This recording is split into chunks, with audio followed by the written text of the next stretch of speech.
We're live. All right. This is All right. Tori Magoo, 44. I'm here with Eric Levai, who is a journalist. And he interviewed me a couple weeks ago, I think. That's And right. we had a lot of fun with our interview. And I thought, I've been trying to learn how to do this split screen, be able to interview someone else for 4 years. And I think the software was different before. So no one ever taught me. And then I told Eric about it, and he said, "Well, I'll teach you." So we're doing my first interview. This is my very first interview live with someone, and I really want to thank you for doing it with me, and thank you for helping me. I appreciate it. Oh, anytime. And like I was telling you, this is a lot of fun for me too. And me being the distractible type, I just remembered I have to close the chat. Otherwise I'll just keep looking. But this is, it's a pleasure to be here. It's really nice to see you, Tori. It's good to see you too. I didn't even know you can close the chat. Yeah, I started because I always I'm actually lowering I'm lowering my volume a little too, which is Should I lower mine? No, you sound great. Okay. It's a thing on my end. Yeah, something I mean it's a process doing interviews, and I've also hosted a bunch of podcasts, and like it's just until people do it, it's really hard to know like how much work goes into this kind of thing. I mean, I know because you've been doing this a long time. Well, I haven't been interviewing other people though. I've been trying to, but no one has taught me how. This is the first time I've interviewed someone else. I've done my own interviews where people interview me for 24 years.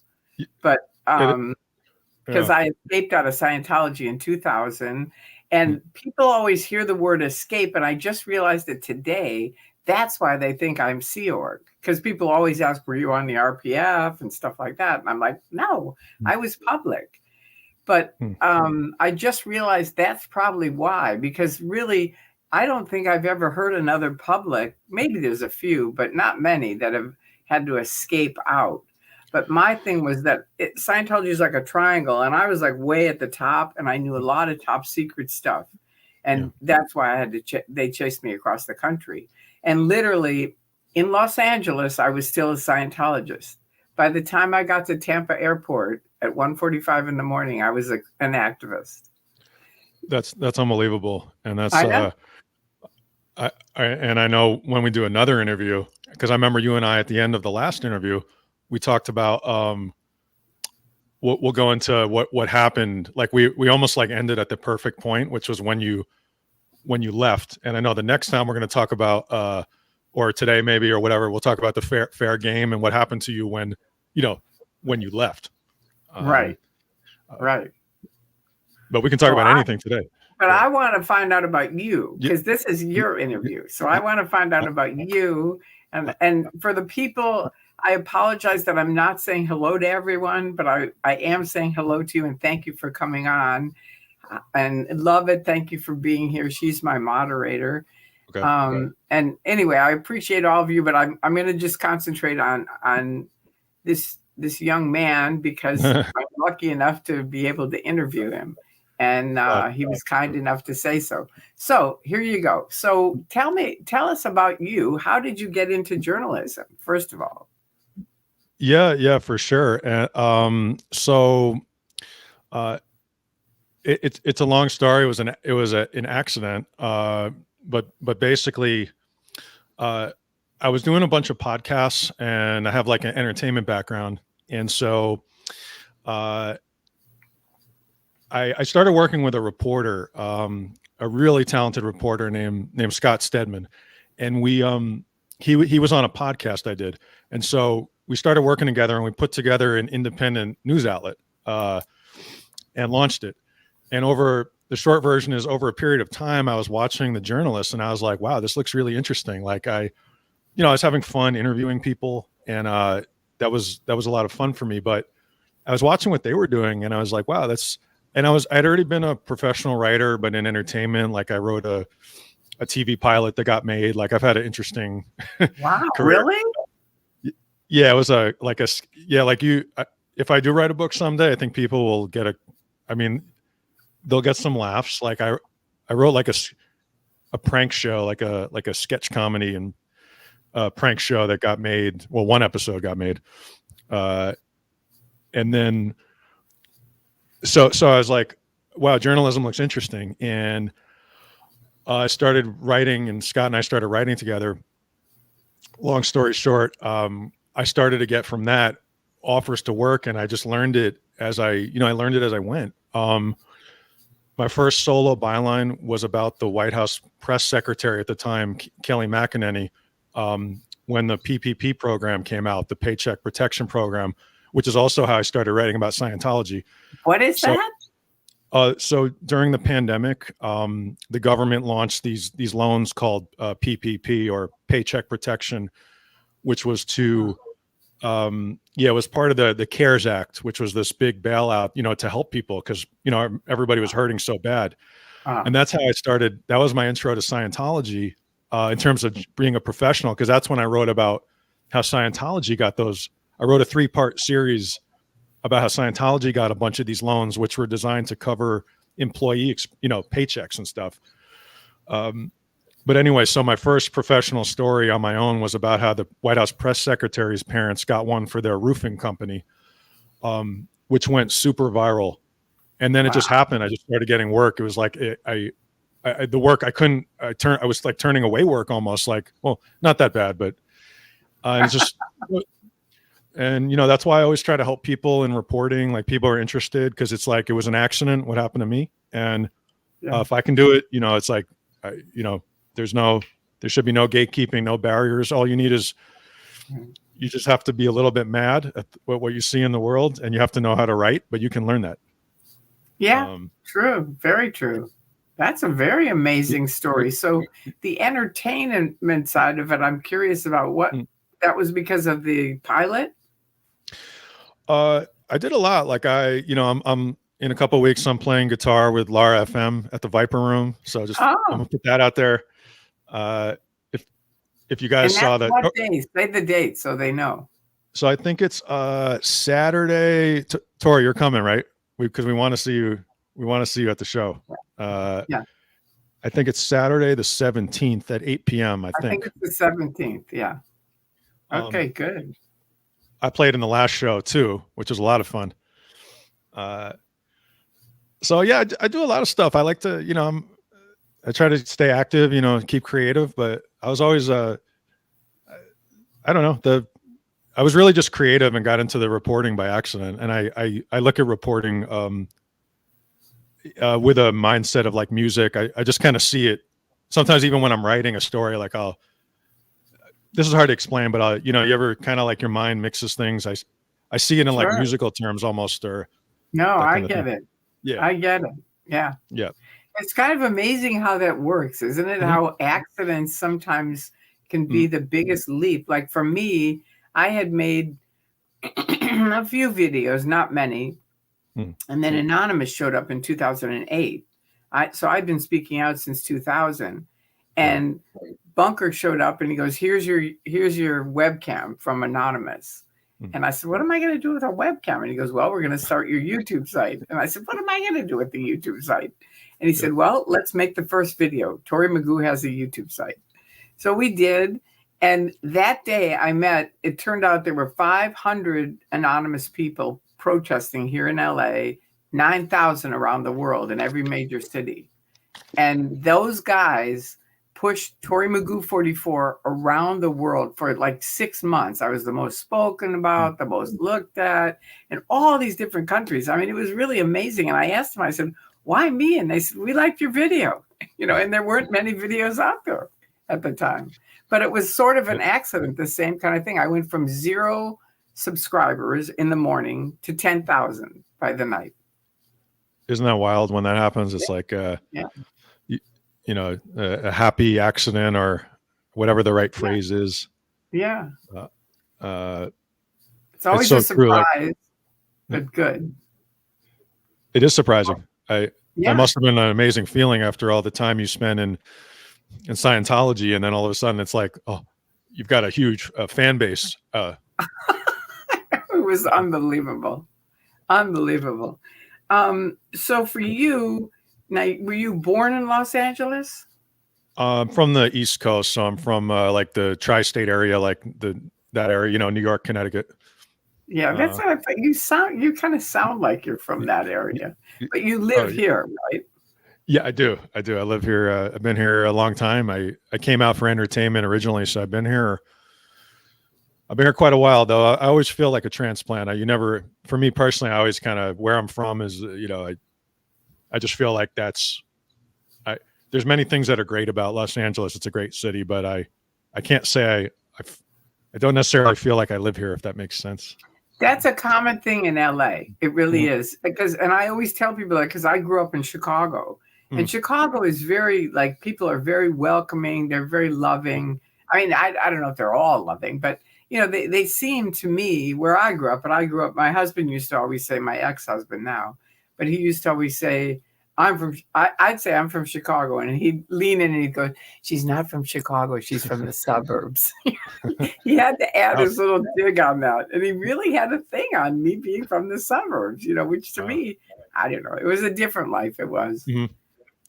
Yeah, people. I mean, Hillary Clinton was in my class council. We were in a special class council together. Wow. That sounds like a whole story right there. I mean, probably told that. It was. I mean, not really, because I really didn't know her that well. People always ask me, what was she like? And I go, she's exactly like how she is now. She was very professional, very, focused. And I was like, just like I am, total Nightmare on Elm Street. No.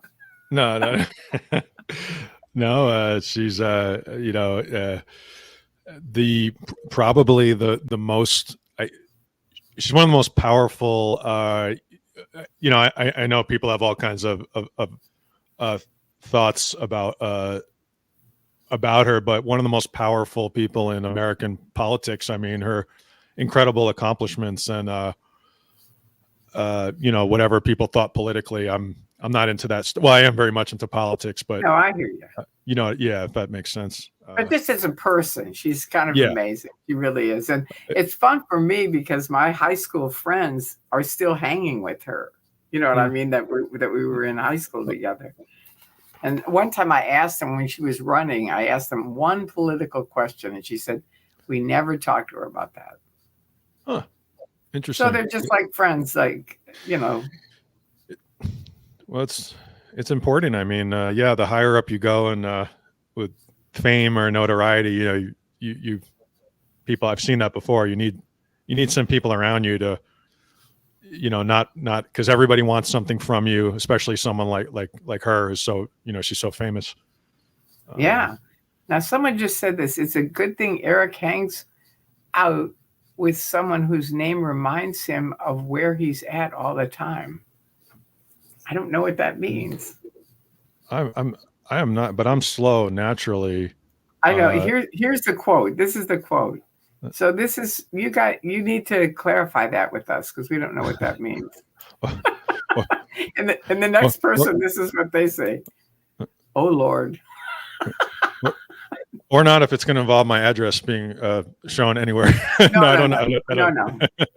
No, I don't know. I drank a Monster before this interview, so because I have so I'm probably pretty wired right now. That's okay. That's all right. So what would you say, how did you get into Scientology? And you said because of the COVID. Yeah, well, I it's interesting. I forgot if I mentioned this in our interview. So it was a 3-part, even now that's kind of how my brain works. I'm thinking about I'm structuring it like if I was writing, but so the first thing was the commercial, which you and I talked about with the exploding volcano when I was right. Cause you had talked about I think you helped produce that. I recall. I didn't produce it, but I directly helped bring it about. Because we called all the radio stations setting up interviews with celebrities and stuff. So I remember seeing that when I was a kid, and I was like, "Whoa, exploding volcano!" And then I asked my father what that was, and I forgot I don't remember what he said. Then the next thing that happened was I think I mentioned to you I was in a Walden Books, which is I don't even think those are around anymore. It was like a Barnes and Noble. Yeah. And I saw Dianetics on the shelf. I picked it up. And I read a lot as a kid. I was I was only like 7 or 8, or I couldn't have been older than 10, but I read it like I was reading like all the time. Right. And I picked Dianetics up. I think I read like 3 words. I was like, it was gibberish. Like, and I forgot it. And I was like, I knew it. I don't remember what my thoughts were, but like I said, I was like, I read a lot of books like that were older than my age, for lack of a better. So, and then so the next part was a couple years later, I discover your friend's website. Rest in peace on Andreas. Xenu.net. And I'm like, I'm obsessive by nature, so I'm like, this website is unbelievable. I know it is. It truly is. I couldn't, and I'm like laughing, like it's not funny, but like some things are funny by accident. Sure. Like, and then years later, I wrote about Scientology as a journalist, but I've always kind of been interested in it. Cool. That's really cool that you were on it when he was still alive, because he just passed away this year, for people that don't know, at a very young age, unfortunately. But I couldn't believe that. Yeah, I know. I was so sad when he told me he had a tumor and he had 2 years to live. And I just said, Andreas, this can't be. And I was like really bummed. And he said, Tori, don't be sad. He said, I'm a lucky guy. And this is Andreas. He said, I'm a lucky guy. And I said, you're a lucky guy? And he goes, I am a lucky guy. I've had a great life. And he was only like 52 or 3. He was very young. Same age as my dad. My dad died at 51 or 2. And he said, no, I've had a great life and I'm happy and and that's it. And he was a big atheist. That was the thing we went back and forth on, because he was a big atheist. But I still think he's around somewhere. So I don't believe people. I believe they die, but I think if they want to stay in touch, they can. I think of us like we're radios, where you have antennas, and if you keep your antennas up, it's amazing. I've had some amazing things happen with people that have passed away with my antennas. I mean, amazing. I mean, truly, that could be a whole series in itself. And people would go, she's totally crazy, and that's okay. I don't care. Because the people that I've been in communication with, one of them being one of my best friend's son killed himself. And I kept my antennas up when they were all like just crying and everything else. And he was immediately there. And we've had tons of communications, because his dad lived at my house as a roommate. And he would get worried anytime it was his birthday, the day that he killed himself, stuff like that. And I had a thing where, if you gave me $1 million, Eric, and said, okay, I'm going to give you $1 million if you can put the earring that you're putting on up on the fan, right? It's just like something that couldn't happen, but it would happen whenever that happened. It would be like, I'd go to put an earring on and it would end up in some weird place. And I'd go, all right, James, what? And every time it was something about his dad. It was amazing. It was really amazing. It was very fast, just like, but that was it. And he knew that I respected that. I didn't invalidate it. So anyway. Absolutely. My opinion. Yeah. No, I couldn't agree more. I mean, and especially when someone has a big influence on you, they live forever in here. I mean, whatever people think about religion, it's like, that, like, whether it's, just whoever that person is, they're always like in here, or, it's like, I couldn't agree more about that. Are your parents still alive? Yeah. They're busier than I am. No, that's good. That's really good. And I hope you spend time with them. I hope you do. I try, or we talk quite a bit. I agree with you. It's, I try to talk to them if I can once a day, at least. I just send my dad an article. That's so good. I love that story. I love that. That's very cool. Yeah. It really is. It means so much to your parents. I can say that because my son, I mean, I'm so lucky because, I left Scientology and his dad stayed in. Mm-hmm. But I told him, I said, look, this connection is not, I got him out before I left out. Before I even woke up, I got him out. The first kid who hung himself. I found out about it, and I took my son to SeaWorld, and I said, look, this is awful. I've got to tell you this. And I told him about it. And I said, if you're going to kill yourself, you have to know it's not going to be one death. It's going to be two, because it's going to be, I'll be dead 5 minutes later. And he said, he burst out laughing. He goes, don't worry, Mom, it's not in the cards. So I said, okay, have a seat. And I had him sit down, and I said, look, I think this is my religion. I was like on the way waking up. And I said, I think this is my religion. But if you don't want to do it, you just say the word and that's it. And he said, I don't want to do it. I said, all right, then that's it. And for years, I would never talk about him. I'd give speeches and people would ask about him. And I'd say, it's none of your business. You know, because I really wanted him protected for a long time until he was okay with it. You know, it took a while. It did. But he's happily out. And I told him, I said, disconnection is not an option. We're going to get together every 2 weeks. And we do. We either have brunch or dinner, one or the other. That's awesome. Yeah. It's really cool. It's that disconnection stuff is it's sick is I guess that's the best word I could think of. I mean, it's sick, and it's just sick. I don't even know that's even just thinking about it is like it gets to me, and I wasn't even in Scientology. Messing with the most. I was going to ask you, what would be the number one thing that you speak about when you speak about Scientology? Usually I guess talking about the reporting I did, and I on the loans, I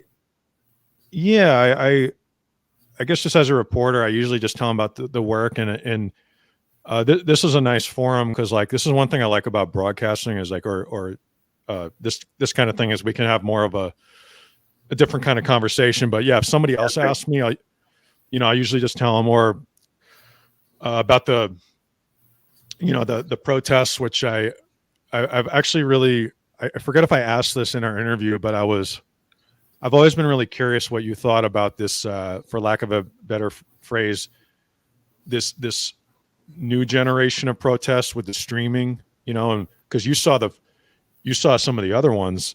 Right. And in fact, I just want to ask you now, what did you think when you saw like the stuff with the streaming and all the, like, what have your impressions been about this? It was very interesting, because I have a friend named Andrew who used to work next to the testing center, which is Scientology, where they used to get everybody in. And he worked at the Egyptian Theater. And remember, they give out a free ticket for a free movie. So they would act like it was a movie to the Egyptian. So people would come down to the Egyptian, and Andrew would say, look, this is not Scientology. You have to go back to Scientology and see their video. So after, talking to me, being friends with me, and seeing the shit that they do, he really has become his own activist. You know what I mean? And so he called me one night, and he goes, all right, you've got to go on TikTok. And I said, okay, Andrew, I don't go on TikTok. I just don't, because it always ends up these dancing people, and it's just sort of like not my thing. And he goes, no, listen to me carefully. Go on TikTok and type in Jessica Palmadessa. So I did. And there she is, and I had been in the exact same position where you're there, the cameras are right in your face. But she was so funny. She goes, do you think I'm intimidated by this? I have 2 million TikTok followers that are watching you right now. And she was just like so cute. And I thought, oh my God, this is completely out of their range. And then I saw Streets, and that was another, whole like, wow, these guys are fantastic. So Drew is one of my friends that I met with Anonymous. And we've done I kind of named it flash picketing, because Anonymous would always announce where they were going to protest and when. So Scientology would always have big barricades up for where, like the first picket we had, they had a giant theater all the way in front of L. Ron Hubbard Way, right? Showing Tom Cruise movies all day and night. So, and here's Anonymous across the street. It was so ridiculous. But now I forgot what I was saying. What was I telling you? I just confirmed. Oh no, I'm happy to tell. We were talking about how you got into this new generation of protests with the live streaming and Jessica and all that, and then I'm happy to tell you how I discovered these protests too. But okay, so I'm almost done. So Drew and I say, let's go and find the kids because I wanted to meet them. And so we go one Friday night, we're driving around and they're not at the testing center and they're not at Celebrity Center. I say, well, let's go look at the complex. And we go, which is L. Ron Hubbard Way. We go there and there's a whole group of them standing there. And I said, there they are. There's nobody else on the street but them. They're standing there. So we drive up and they knew me from my videos.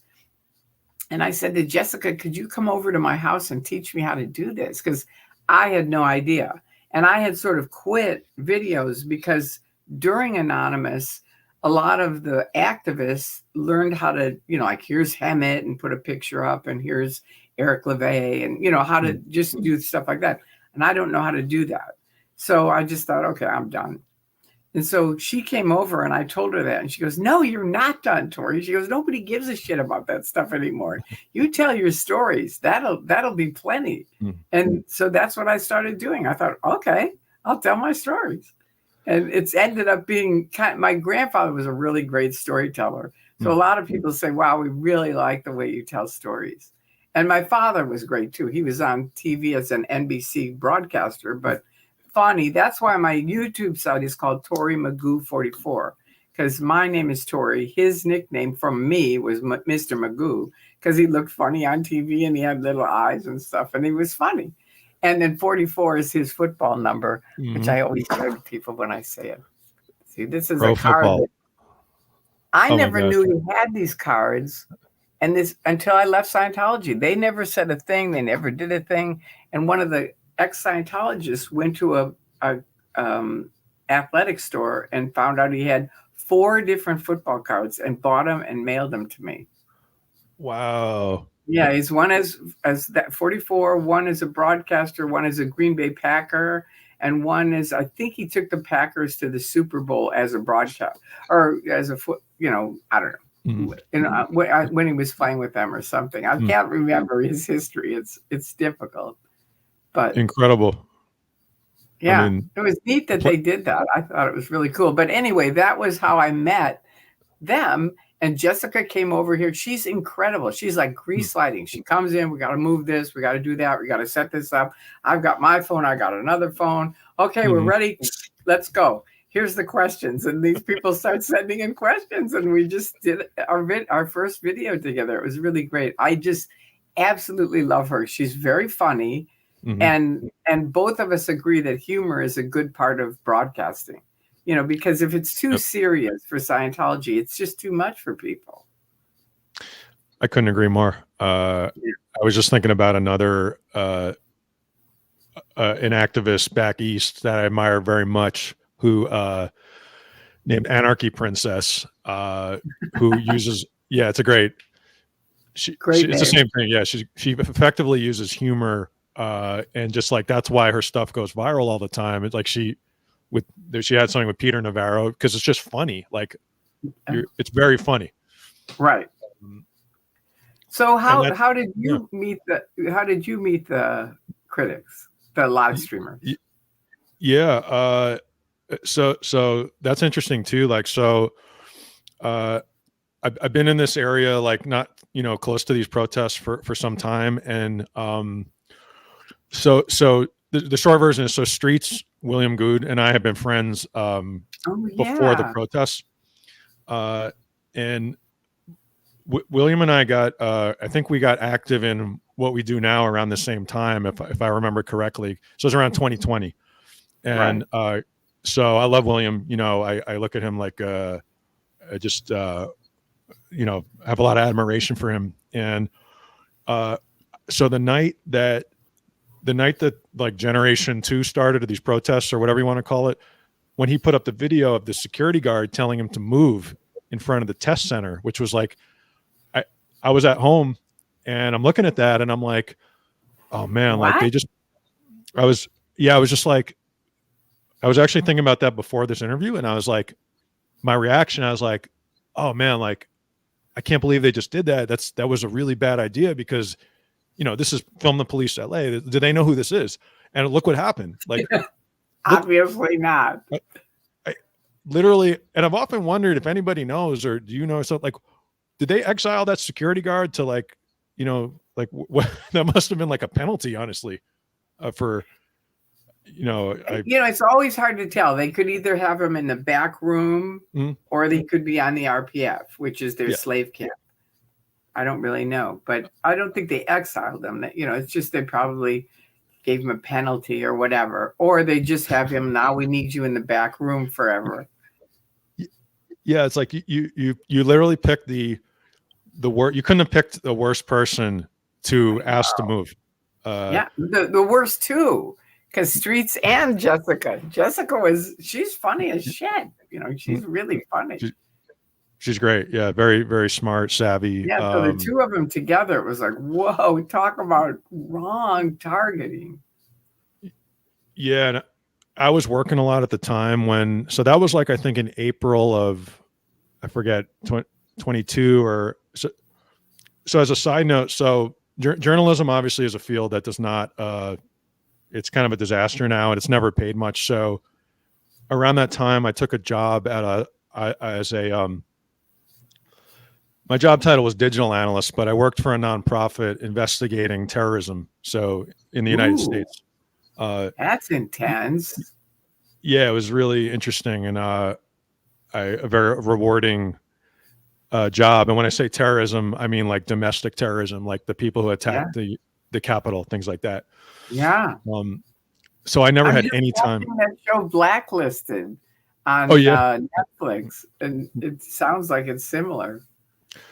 Yeah, I've heard of that show. Or maybe I'm thinking of the Blacklist, which was I think something different. I don't know. Was it? Anyway, okay. Go on. That sounds spooky though. Yeah, I it's a stressful job, and it was rewarding. I mean, I did put some. We worked a lot on elections, especially during the midterms in 22, when there was a lot of.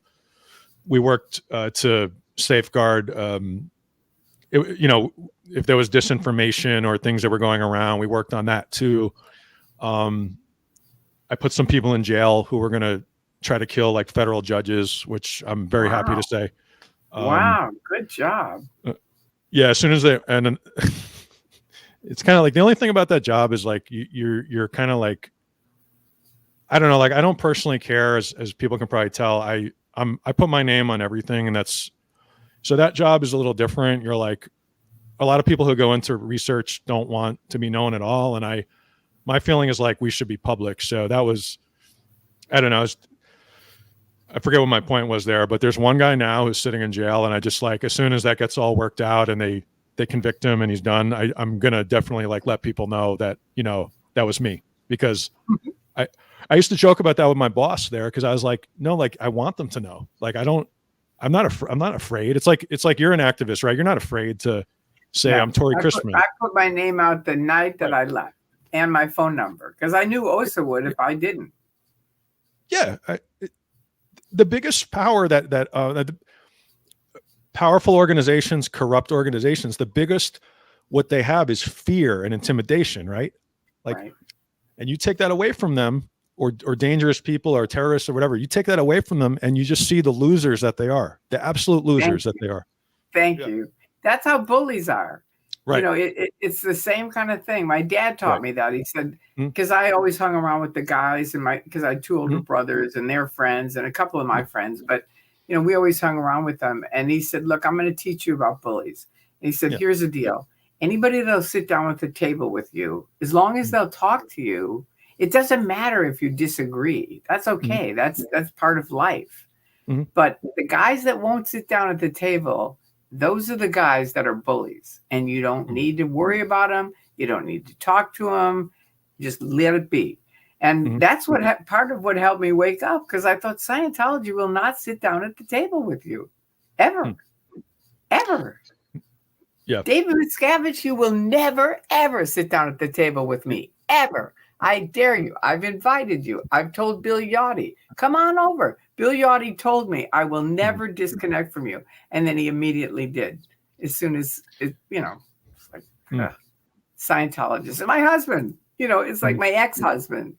It's like part of our marriage vows where we would never disconnect. I don't know. I believe there's a great book called The Four Agreements, and one of them is be true to your word. That's fascinating. So in your marriage vows, you specifically put that in. Very, it's interesting. I was way ahead of my time because of epilepsy. I have epilepsy, and they routed me out of the Sea Org, and they made me get off my medicine. I had a ton of grand mal seizures, which is why I forget things. And my mom said, "Look, they're going to kill you, Tori. This is not a joke." And I said, "No, Dianetics will fix it. Don't worry about it." She goes, "Dianetics is not going to fix it. It's not a psychosomatic illness. You have a physical illness and you need to take medicine." And her father was a doctor. And I know my grandfather was going, "Get her on her medicine now."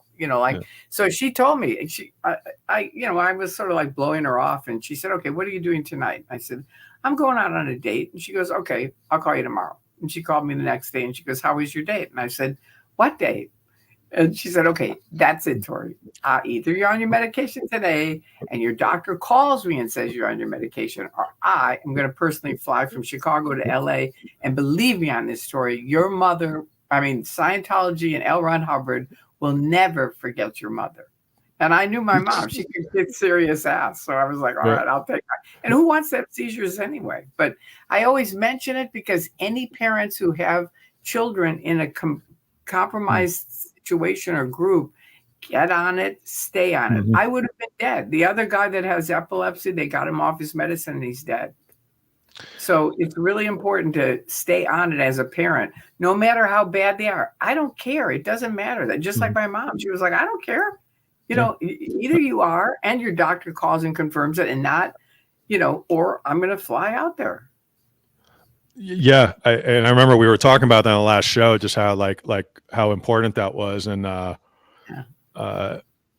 told my father's a doctor too. And he's retired now. And I think, so he obviously saw our interview and he's just like, both my parents, but he was like, wow, just about the medication. Cause that just blew his mind. He's like, my dad's like most doctors, he's a scientist. So he, thinks of things that way and just he's like a skeptic, like me. Yeah. I'm sure he would have liked Andreas as well, because loved him. Yeah. And my dad grew up and his parents were Orthodox, Jewish, and so I don't know, no matter what happens in life, it leaves an impression on you. And I don't know, my point was there, but just like that's, people are going to go their own way. Like what happened with you. I took a different path. No one in my family does. Well, there's a lot of smart, creative people. I just call myself smart, but I took a very different path, and it's had a lot of ups and downs. But I don't know. I guess you're going to be who you are. It's going to happen no matter what. Would you change it at all if you could?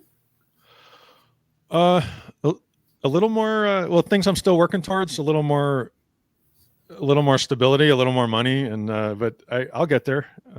You'll get there. Yeah. That's a great question. Would I change it if I could? I don't know. Would you? What do you think? No. First of all, I don't believe in regret. That's number one. And because it doesn't help you and it doesn't help anybody else. So it's just sort of like what you are is who you are right now today. And I heard this great show about enough. And this lady said, you know what? We all really have enough. It's just we're surrounded by people and billboards that say we need a new haircut. You've got to get new shoes, a new car. There's just stuff all the time coming in that you don't have enough. But the truth is, like you and I right now, we have enough. You've got your water. I've got my water. We're sitting here enjoying each other. We've got friends that are here. It's like that's enough. Do you know what I mean? And I think that's one of we had. When I escaped out, cult experts flew in to interview me. And they said, you are the first happy cult member, ex-cult member that we've ever known. And I said, that's because I spent 10 years reading books, just like you. You're a book reader. And it's like there's fantastic knowledge in books. And I wasn't reading, the N Theta, the bad Scientology books. There were only 3 that were out then, but I wouldn't read those. I went to bookstores and just went through philosophy, religions, self-improvement, and I'd open it up, and if it looked good, I'd buy it. And my husband, I'd come home and he'd say, not another one from your top secret library. And I'd say, yep. But, he never asked to read them. If he'd read them, he would be with me now. You know what I mean? Yeah, it's that's too bad. I mean, you made the right decision, obviously, for your son and you, but I'm happy. And like you said, you are too, and it's like, we have enough. We really do. And it's like, that doesn't mean you can't have more. You know what I mean? And like you say, you'd like a little bit more of this or that, and that's fine. But for me, my message was, make sure you enjoy the moment when you're like today, because a lot of people miss their lives because they're either in the past or the future, but they're not right now. Yeah, I've struggled with that historically. I'm trying to get better, but I mean, I'm in the future. I'm never in the past usually, but I'm always like thinking and what I want to, I really am working on that, but it's tough for me. Everybody has these personality traits, and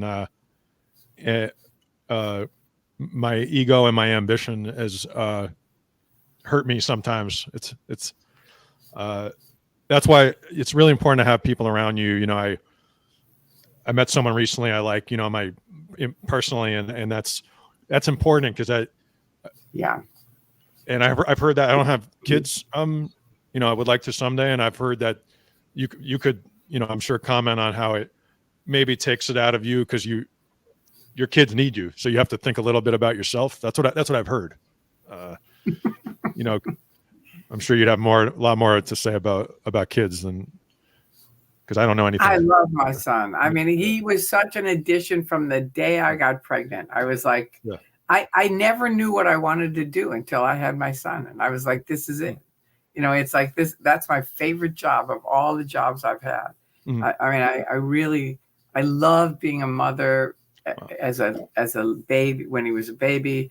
And I've loved him his whole life. I mean, he's really a great kid, and he's super helpful to me. I mean, super helpful, in just ways that are just amazing. So for me, I don't know. I can't say enough about it. It's a very happy thing. And if you want to have kids, I say have kids, because, life rolls on. And I write it all the time. I used to write it all the time. Life rolls on. Don't miss it. Because many people miss their lives. Like you say, you're in the future, or you're in the past. Yeah. But, think about it. If you want to have a kid, have a kid. There's a million kids that if you go, well, I don't have anybody that wants to get pregnant with me. All right, adopt a kid. There's a billion kids that are out there that need somebody that'll love them. You know what I mean? And you're smart and fun, and you'd be a great dad. Yeah, there's a movie.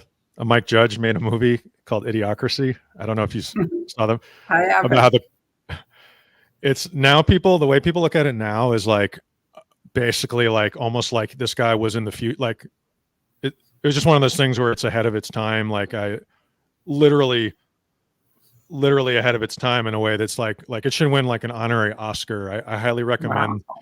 It's about a guy who goes into the future and it's a real commentary on American society. And just and is briefly, it for children or not? So the beginning is where like there's a in the first scene, it's as I recall, they're basically showing that like all the people who should not have kids are having kids, and all the people who think too much and wait and plan, they're not. And then fast forward to 1,000 years in the future, this society, America, is full of morons. That's what the movie's about. It's dumbed down. Right. And anyway, Luke Wilson plays a guy who goes into the future, and he's a genius because all these people are idiots. It's hilarious. Like you especially would like it as you're intelligent and you're smart. You're sharp. So he's an honorary idiot. No, that's how I always feel. All my life, I felt like that. And that's the other thing. I'm always thinking, nobody wants to hear what I have to say. This is my last one. And then somebody will say something. That's why I tell people you never know when you can change someone's life. You just never know. Just one thing, like you as a journalist, for sure. You can write something and it's like, you don't know who's going to read it. You know what I mean? But it could literally, like Andreas, he was like years later, he told me, he said, Tori, I had no idea this was going to have an effect on you. All he said a few things to me. I believe in truth. I believe in looking at both sides, and I have the courage to say what I think. I don't think Scientologists are bad. I just think they're misinformed. And that, boom, right there, I was like, wow, this is the biggest SP on the planet, and he's that nice. It was very weird for me. It was a very, very cool thing. Yeah, that humanity was likely key to his. That's why you and he formed became you saw things the same way. I mean, imagine if he had approached things like you're all jerks. You never would have talked to him. I had, because they would always send me out to handle the critics, and they would all yell like that at me. And I never heard any of them. But one guy said, I just want to ask you one question. And I said, okay. And he was very nice. And like you said about music, that's how I feel about speaking. It's like you can speak, and you can speak in a harsh way, and a lot of people won't hear you. They'll just shut it down. Whereas if you speak, kind of like music or a river where it has to keep flowing, they get it. And he said, if you're free, why can't you read certain books? And I had never thought of that. And I said, well, I can read certain books. I can read whatever I want. I just don't want to. And he said, okay. And he walked away. And remember, all these people are yelling these things at me. L. Ron Hubbard did this and he did that. And I'm not hearing it. And he comes back and he goes, can I ask you this once again? I'm sorry. He goes, but I just don't get it. If you're free, why can't you read certain books? And it just was like so impactful for me. I came home and I had those Dalmatians that were on my above my door. They were black and white, and one had a pink collar, and it said "Dare to be different." And I remember laying in bed and thinking, Tori, you're about as different as a rock. It's just sort of like all this stuff that I believed in was gone. Wow, that's real power. That just by asking the most honest question, it had an effect on you, and in a kind way. You know what I mean? It's like with compassion, like you said. That made all the difference. I didn't hear any of these people. I mean, there were hundreds of people out there yelling at me, and it was like, okay, I'm not hearing you. It's just too icky. Yeah, I guess just like it's just that's a lesson or whatever the right word is. Like I think is really being lost now, and I mean that in a lot of different protests. Not even just Scientology, which I've noticed sometimes, but some of the stuff now I've seen covering at the Palestine protests. It's like, oh God, you can, there's I've been out in the street at a lot of those and photographing them, and it's like, you can stay true to yourself. And I mean, to me, it's all about looking at historical examples, like who historically is the most effective at what they do. I'll always look at that, like look at Andreas. So he's that worked. That the way he did things worked. And you look at great civil rights leaders. I mean, Dr. King, whoever. How did? Because that's what worked. And then you look at others who, in any, you know what I'm saying? Like, yeah. That's what I'm always interested in, is what worked in the real world. And when I was in college, and I have a philosophy degree, which was interesting. It taught me a lot. But I was always interested in, like, when I was reading philosophy, I was interested in the pragmatism, which is an American philosophy. Like, what can I actually apply to my own life? Because I don't want to just sit around. There's people who just want to sit around for 6 hours and whatever, smoke cigars and talk about Kierkegaard. I was like, no, what? I was like, what can I use right now? Yeah. I forget how I started talking about that, but anyway. It's all right. It's all right. I was talking about something, and then you jumped into it, and that was cool. It was fine. It was good. It's very good. Everything you say is good. I love interviewing you. You're really we were talking about compassion. That was a thing. That's the other thing, is that you never know when you can change someone's life. This lady on the internet, I knew, and I won't get into the personal things, but we met and became friends. She flew down here and she said, come out and meet me. So we're on the beach, we're having a great time. And she says, let's go meet my parents. And she said, just so you know, my mom's sort of in a coma. You know, she hasn't really talked to us in months. And my dad's in a wheelchair. And I said, okay. So, you know, I'm great with people. I'm fine with that. I don't have a problem with that. So I sit down next to the mom and I say, wow, you're really a beautiful woman. And she sits up and smiles. And the daughter goes, oh my God, I haven't seen my mother smile in months. You know, that's amazing. So there's that. And then I get to know the dad, and he's like by himself, kind of rolling around the house and, you know, just kind of like all by himself. So anyway, I say thank you for meeting them, and I leave. And now she comes back another time and she goes, come see my dad wants to say hi to you. So I said, okay. And I think I got to bring him something. So, and you know, if you can see the background, I always have like bears, right? And that's because when I first left Scientology, I had no friends. Everybody disconnected from me. So I set up all these bears like as my fan group, right? You know, my like mom, by the way, will love that. I got to tell her that. And this is Mr. Anonymous from Norway. He's kind of famous, actually. He became famous with Anonymous. But anyway. Tori, my mom does that too. My mom literally does. She's got like a very, she's going to really enjoy this interview. Yeah, you have a lot in common. She's a bear person. Yeah. I love that. Definitely. Well, so I decide I should bring him something. So I think, you know what, just bring him a little bear. So I bring him a bear. I give it to him. She calls me and she goes, you know, my father has named that bear, and he put the bear in his will that he wanted to be buried with that bear. Oh. It meant that much to him. Cool. And I thought, that's incredible. I mean, who would think? You know, it was just kind of like, I'll bring him a bear so he has something to kind of take care of, because he's all by himself, right? So he wanted to keep the bear with him. But that was kind of amazing. It really taught me you just never know. You never know when you could do something that can really change someone's life. Yeah. And it's easier. I said that on one of my other streams. I was like, you know, just from, I guess, some of the observations I'd made, I forget what it was exactly, but I was like, yeah, it's not hard to be like, nice to people. Like with some people, it's a challenge. There's always going to be somebody, but it's like, especially this country now, it could be a lot kinder place. Like, right. You know, you know, there's times where I'm more mellow than I used to be. I could be much more, I don't know, a firebrand, for lack of a better phrase, but I'm just kind of tired of it. You know, you can only walk around mad for so long.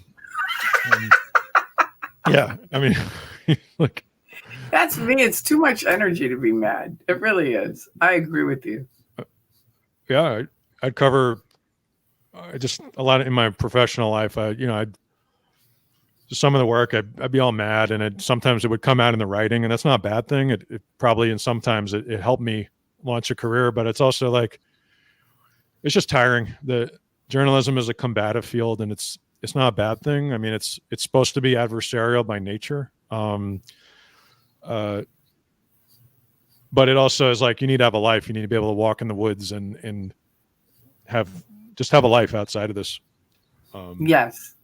That's one thing my mom taught me that really helped me when I was a little girl. She'd come in and she'd say, all right, are you going to have a good day or a bad day? And I'd say, what do you mean? And she'd say, well, it's really a choice. You know, just decide when you get up whether it's going to be a good day or a bad day. So I started doing that, and I've done it all my life. I wake up and I'm like, all right, it's going to be a good day. And she said, the other thing is, I want you to go out every day and find something that you're grateful for. That isn't, you know, a new car or something like that, you know, because they had money and they had great house and cars and stuff like that. She said, but you know, go out in nature and walk around or admire people, meet people, you know, find something that you really are grateful for every day. something, just one thing that you're grateful for. And that really has helped me, because it does make you feel better when you're grateful. Wow. Yeah, I could, I'll have to talk to you more about that. I need to, I mean, I've gotten better, but I definitely like could be with my mind always planning of what, like the next thing I'm going to do. I historically have struggled with that. That's why you have to stay in touch with me, because I'm a big stay in the now and be grateful for something, and it's like those two things, they really help. Yeah. Yeah. I mean, the job is reporting is so, like I said, it's so, I mean, some of the first work I did when I was mentioning the work I did with Scott, that I mentioned a little earlier, when we had this independent outlet called Forensic News, and we got a lot of acclaim for taking on. It was good work. I mean, it was for a couple people with not a lot of money, but I don't know what I'm trying to say. The point is, like, it's tough. I mean, it's a high price has been paid. I mean, you know what I'm talking about. You left Scientology. Like, I do. I paid a high price in a short amount of time, and I've had some of the same, and we haven't talked about this yet, but like I've dealt with all that harassment in other areas, not Really? with Scientology. Ironically, not with the Scientology reporting. What was it about from? Or you don't want to say? No, it's ironically, all I got with Scientology was the 2-page letter from Karen Poe. No, I mean from the other. Oh, everything else. Yeah. Oh, I mean, neo-Nazi, like, because I wrote a lot about extremism, or I write a lot about, and terrorism, and white supremacists, and so yeah, like neo-Nazis have shown up at my door, things like that. What do you do with that? Well, you hope you're not home, or you take you take appropriate precautions. Like anyone would do. Like I'm sure you don't broadcast. You type your address out, and you'd be surprised. I'm like, I don't care. I my view is they if they want to find you, they're going to find you. If you're going to die, I agree. You're going to die. I agree. It's not like we really have a choice in this thing. I really don't think so. So I'm just sort of like, get out of the way and do what you want to do. Do the best that you can do every day. And the rest of it, fuck it. It's just sort of like, you can worry about every single thing, but it's not going to change how your life is. I just don't think. I mean, I think you living your best life is what's going to change your life, and you for the better. Do you see what I mean? I used to not care about it at all. Like, I honestly, some of it was even funny to me, which sounds, I guess, a little weird, but I mean, I take some precautions now. But I don't know. I'm kind of like I was saying, I'm a little over it. Like I've done that kind of work because a lot of the work I did most of it has been on extremism, or, like I said, anti-government movements, terrorism, like a lot of things that are happening now and have happened in this country. So,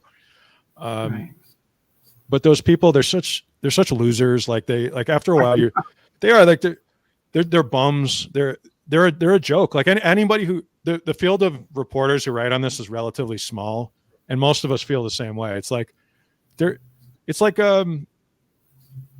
what he says in Rocky. You're a bum. Like you're like that's how I feel about them. Like even when I see them outside, like whoever it is, they're clowns. They get dressed up and they like to cosplay. It's like, I don't know.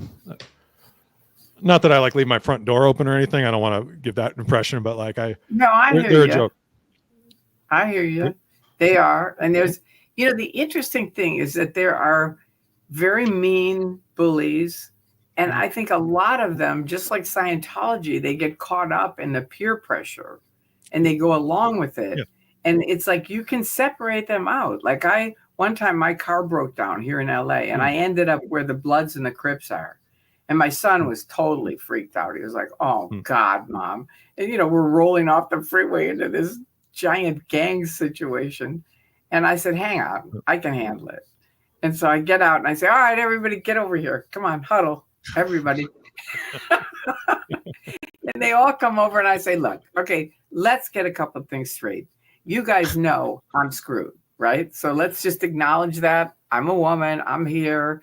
My car is broken. So we got that. Okay.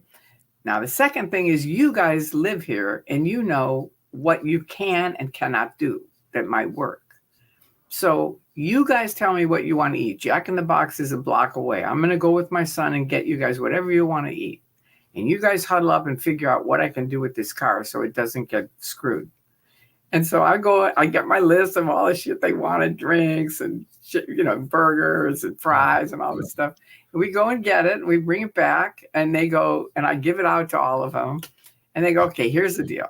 If you leave your car here for 1 hour, it will be stripped completely, everything. Yeah. But we know where you can put it, where it'll be safe all night long. And then you can come tomorrow with your husband and get it. And I said, really? And they said, yeah, we're just going to put it in neutral and we'll push it down to Sears and push it up into the Sears parking lot. And that guy is there all night long. So they'll guard your car naturally. And I thought, how cool is that? Right. But that's sort of the inclusion. Like my mom was really big on inclusion versus exclusion, which was part of the higher up I went in Scientology, the more exclusive they are. It's like, now you can't sit at this table. You're not from, you're not IAS or whatever, some bullshit. You're not a patron or something. And it's like, fuck you. It was just sort of like, I got into Scientology to get away from this. What is this stuff? It was really surprising. But anyway, I found that many times if you include people, not like the really creepy guys, because the creepy guys, that's a different thing. Yeah. And you have to kind of know the difference. But anyway, it's a fun story, huh? It's a great story. It's like the Shawshank Redemption when Andy's on the roof and forces the hand of the guard, right. About how the power, it's, it really is. It's like the power's in here, right. I anybody love that else. movie. Oh yeah. Yeah. That's a great movie. It really reminds me of that. Like that it worked out like that. And, that you came up with a solution. They probably would have just, killed me or thrown me over the side of the freeway. And I never would have, who knows what would happen. But it's a thing to learn for anybody because anybody can do it. I had another thing where back in the 60s, I was a big hitchhiker. I hitchhiked here from Chicago to do Scientology. And I was hitchhiking and this guy picked me up. And then when he stopped, he looked fine. He was in a suit and everything. When he stopped, his whole face contorted and he said, I'm a sex maniac. And I had just done this Scientology thing about how if you make a perfect duplicate of something, it'll as is or go away. Like no two things can be in the same space, right? And so I thought about it because he said, I'm going to rape you. And I heard all these people had been saying, you've got to stop hitchhiking. You're going to get raped. It was in the early 70s. And so all those voices came in and I thought, okay, this is it. I'm going to get raped. And then I have a thing I've had my whole life where I go like this, get it together, Tori. And that's it. It's just sort of like whatever situation I'm in, get it together, Tori. And so I had that thought, get it together. And so all of a sudden I just pulled out this awful, horrible picture of him. I won't even say it on YouTube, but I just slammed my hand on his shoulder. I said, far out, so am I. And he just caved in. It was really weird. It was the last thing I thought would happen. He just completely caved in. And he said, where do you live? And I said, I live right up the street. Like you guys always say you're sex maniacs. You never come through. That was the whole flow of it. So he dropped me off in front of my house. I went in and cried and cried and cried. I mean, I was I was very young. I was in my teen or maybe early 20s. But anyway, I handled it. You sure did. I mean, that's an unbelievable. I hope you write a memoir because those two stories alone could constitute a memoir. I'm not a writer. That's the problem. I've had people from the industry say you should do a screenplay, you should do a book, you've got enough material, but I'm not a writer. So I start writing and I think, who cares about this? It happens every time. I just can't do it. And then people go, well, get a ghostwriter. But it's like everyone that is a ghostwriter or would be a ghostwriter is already writing. So they're busy. Hey, well, maybe we'll talk. Hey, you got a writer right here, a professional. Hey, yeah, there you go. Yeah. That would be fun, wouldn't it? Because people have said you could just do tapes, and then you could like write it. Yeah, there's so many ways to do it. I mean, if talking, telling a story like this works, that's one thing I've learned is first of all, writing itself is so. Like, I don't know any writer who really enjoys Like, there's very few writers who actually like it. So if talking the story out helps you, or I work in a lot of weird ways, but it works for me. Well, we'll talk about it. Now, here's the thing. I know you have to go to a meeting at 7, at 6 o'clock, and there's 26 starred comments. So can we do the comments? Yeah. My meeting's closer to 8, but I put 7 just so I can get some air. So yeah, this is your interview. So whatever you want to do. All right, let's do that. Let's do the questions, because I could talk to you forever. But I just want to make sure we at least get these guys their questions answered. Absolutely. So this is from Nanya, never in, always against. Yes, Viper Room, Saturday, August 17th. Okay, good. Thank you. All right, This is from Witness. Right on, Eric. I'll see you there, August 17th. Good. So there's a few people coming. This is Witness again. Andreas was a pioneer not only in Scientology, but on the web as well. True. And this is Lovett, who's my other, Sophie's my one moderator, and Lovett is the other one. And she said, I'm with you on the antenna, Tori. Cool. She and I are always on the same page. It's amazing. Okay, we are all energy, and energy never dies, the soul. That's good. I like that. I really do. I believe that. Okay, so this is from Scientology. Chi, hi Chi. Tori, what was your favorite part of the tour Tori with Anonymous? I don't know what the tour Tori is, but if you mean with Anonymous in general, I think it was the night that, well, it's two things. It's kind of long, but anyway, I met them online, and then I had written a post saying hacking is bullshit. It's just really OSA. They're trying to distract off this Tom Cruise book, because there was a Tom Cruise book coming out about the other side of Tom Cruise. So Anonymous called me saying, this is Anonymous. And, I was like totally freaked out. So anyway, they put me on Skype, and they told me what their plans were, which I've never said, but they weren't that smart. And I said, look, you're going to end up in prison if you do this. And what you think is there isn't there. So they said, all right, what can we do? And I said, let's do a protest. We can do a peaceful protest. That's it. And Bunker was on the other end, doing the wise beard man thing. So anyway, it worked out. But my favorite thing was he and I decided, let's just take the subway to Vermont, because they were going to protest at the complex. Mm-hmm. And I had walked around the complex with him, and he said, okay, we'll have 500 people here on February 10th, which is the day we were going to protest. Mm-hmm. And, I thought, okay, sure. We protested, we had 10 people, so maybe 15. So now we get on the subway, and there's like probably 20 anonymous people. They're all sitting very quietly in rows with their masks on and all black. And the anonymous, the rest of the subway is like totally freaked out because they think they're bad. And I get on with my protest sign saying, Scientology, stop hurting families. And I say, ladies and gentlemen, we're with them, and they're fine, and we're protesting the Church of Scientology. And they all started clapping the whole subway. It was really great. So anyway, we think this is anonymous, the 10 guys. And so we get off at Vermont, and we're walking up with what we think is anonymous, and there's 500 guys. And I mean, you have to understand, for me, I started speaking out in 2000 in July, and I put my phone number up there. So a lot of people called me, and a lot of journalists called me, and I did a lot of interviews and stuff like that. But I always felt like it was like the Church of Scientology trying to rape me in an alley, and nobody would back me up. I mean, I would say, please speak out. And no, everybody was afraid of the Church of Scientology. Journalists were, media was, they just wouldn't do anything. And definitely the ex-Scientologists, it was like, not really. The critics, some, but they'd never been in, right? So I was trying to get people that had been in to say, yeah, what she's saying is true, but they wouldn't.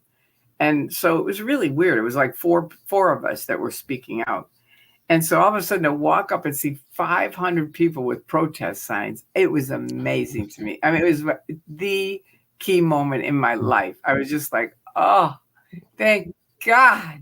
It just felt like they flew down from heaven or something. It was just so, and I know they'll laugh at it because they thought it was sort of a joke, most of them.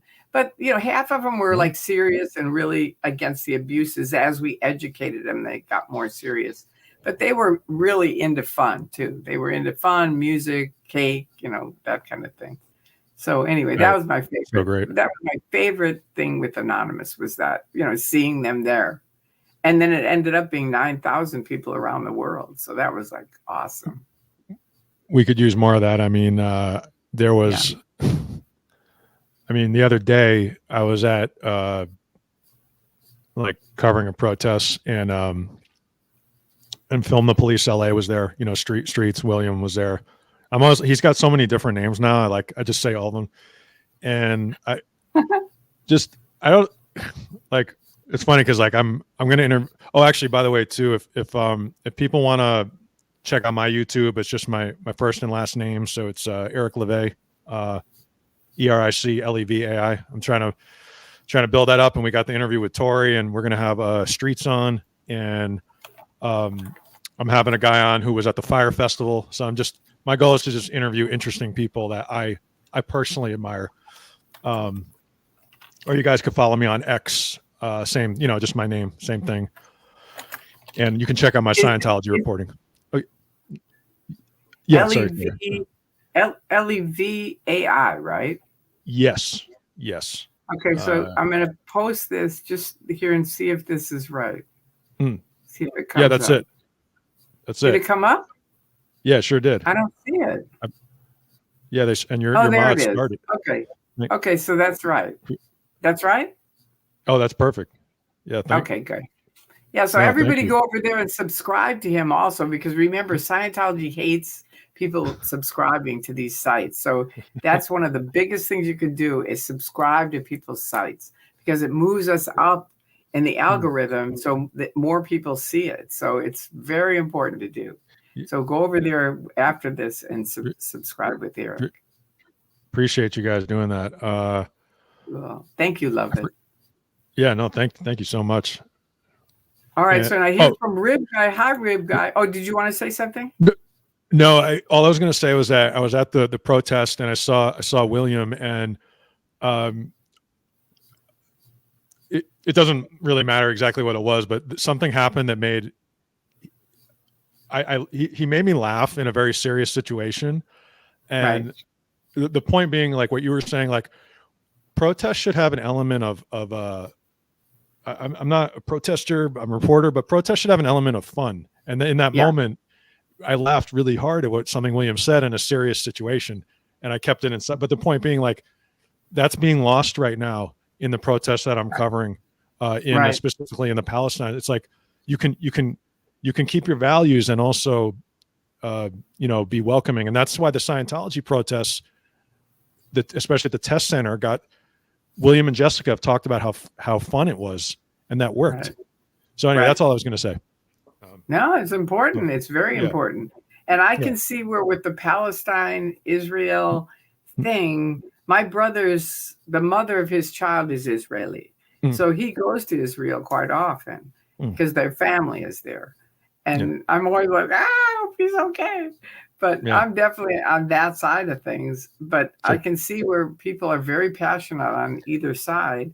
And it's tricky to have, it's tricky with Scientology to have humor, but we do it. Yeah. But I think it's trickier with that one because it's been so serious and black for so many thousands of years, that the fight between those two. over the space. Right. It's so been it's sort of like, I think many people would be very offended if you were humorous about it.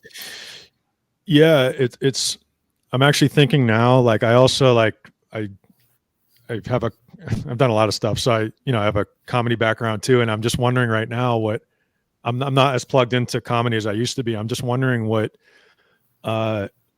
especially in that part of the world, there's a lot of great, comedians well, everywhere. And I'm just wondering how they're handling this conflict. It's tough. It's tough. If you can try to find the humor. The other thing is that humor, one of the key things that humor, this is my opinion, but humor adds light. That's the main thing that it does. And you can add light without being funny. Do you see what I mean? Yeah. And so I think that would be the way I would go if I was going to tip into it, is just trying to add, even quotes from different wonderful people on either side, but where it adds some light and come together, people that speak about common ground. Do you see what I mean? Yep. Because they've got to come together one way or the other. It's never going to just fight it out and one side's going to win. It's just not going to happen. I mean, history repeats itself over and over, and it's shown that's not going to work. It's very sad. Yeah, it really is. But I really think, this is my theory, and it's really, no, I'm not going to say it. Never mind. But I honestly think women, we could get it handled, because if women were running things, we're not going to send our kids to war. Number one, anybody who has a child, they're not going to send their kid to war. No. And we're not going to let people not eat. Do you know what I mean? If you're not eating, we're going to make sure you eat, and we're going to make sure you have a shelter. Those are three key things that mothers are going to make sure they do. And even women who don't have, and dads too, it's like, compassionate people. But it's like, I think we should get the compassionate people that aren't just in this political fight out. Yeah. And I mean, get the mean people out that are just into it for money, really. That's what it is, which is awful to think that people are dying over money, but that's what war is. And get them out and get the people that have compassion in. And I say, give us 10 years. If we can't sort it out in 10 years, you can have it back and you can do it your way. But I'll bet you anything, within a month, we would have people eating, number one. Within a year, for sure, the wars would be over. That'd be it. It's like, I'm not sending my kid, and I could go talk to someone from Palestine or Israel, a mother, and say, do you really want to have your son or your daughter in this war? And, here are these photographs of this person without their legs, without their arms, they're dead. Do you want that? No. Okay. If we could iron it out without it, would you? Yeah. Okay. Let's do it. It's like, that's how moms are. We have to come up with solutions. We're solution oriented, and it's like, money isn't it. You know what I mean? It just isn't. There is, I'm not saying all women are that way, but I just think a lot of women I know, I think if we got together, we could iron it out. And some dads, the ones that are compassionate. No, I couldn't agree more. Yes. I definitely, I couldn't agree more. And it's a shame. It's a shame we got here. Maybe something will happen, new leadership. But it's not a shame. I mean, this has been going on for thousands of years. That's true. A shame is an understatement. You know what I mean? This is like a dead end street. And once people recognize it is never, ever going to iron out with guns and bombs and things like that. It never. And then that's where they go, okay, then what do we do? Yeah, well, the problem is that it's become basically corporate. Choose my word. Well, that too, but I don't want to simplify things too much, but the absolute hate that these sides have for each other, hate blinds you, right? It blinds you. So, right. I'm not really the praying type, but I don't know. It's a tough. I mean, that's why I say add in light, because light is something you as a journalist can add. Yeah. Do you see what I mean? Just in a little bit. It's just a little bit. It's not like my side or your side. It's just some light. in the area. Mhm. And I know this because I sat down. I used to, I dated a guy who was a libertarian. And is that what they are, libertarians? They're sort of, I call them Republican pussies because they, and pardon me for anybody who's a libertarian, but the only thing they had is we're for the Constitution. And I say, and you think the rest of the United States isn't? But anyway, the point being, I went over to a friend's house. Huh? No, I said that's funny. That's funny. Yeah. So he and I had to find common ground. We had to, because we were on totally opposite sides of the fence. So it was like, okay, what can we come? And this was me, I was the one thinking of this. And we had different things that we both agreed on. And thus, whenever we were with other people, we could be, we could communicate. It wasn't like, no, wait a minute, she's on that side. I'm not talking to her, that kind of thing. So now I forgot where I was. Oh, where was I saying about the common ground? Common ground. I forget too, but it was great. But I'm trying to remember. The monster is wearing off. It either. But anyway, I had a point there, but I forgot it. But the point is, the main point is that they're with it all black and the hatred. Yeah, you can't do comedy. I don't think. Maybe you can, and I just can't think of it. But it seems to me it would be too easy for them to be offended on either side. And just be like, look, this isn't a laughing matter, right? But light is a different thing that you can add in quotation marks or just a look at this. It's sort of like looking at something from a different side. Just like those gang members that I ran into. They're used to killing people, stripping out cars, ripping them off, everything else. But what did I do? I said, look, I know I'm screwed. Let's just get that straight. This isn't news. Get that out of the way. You guys own the area. I get it. So I respect that. And I'm going to do what you need. And my guess is you're probably hungry. And they said, yeah. And I said, okay, so I'll head to Jack in the Box, get the food, bring it back, and you guys figure out a solution. And people do like to come up with solutions. They do.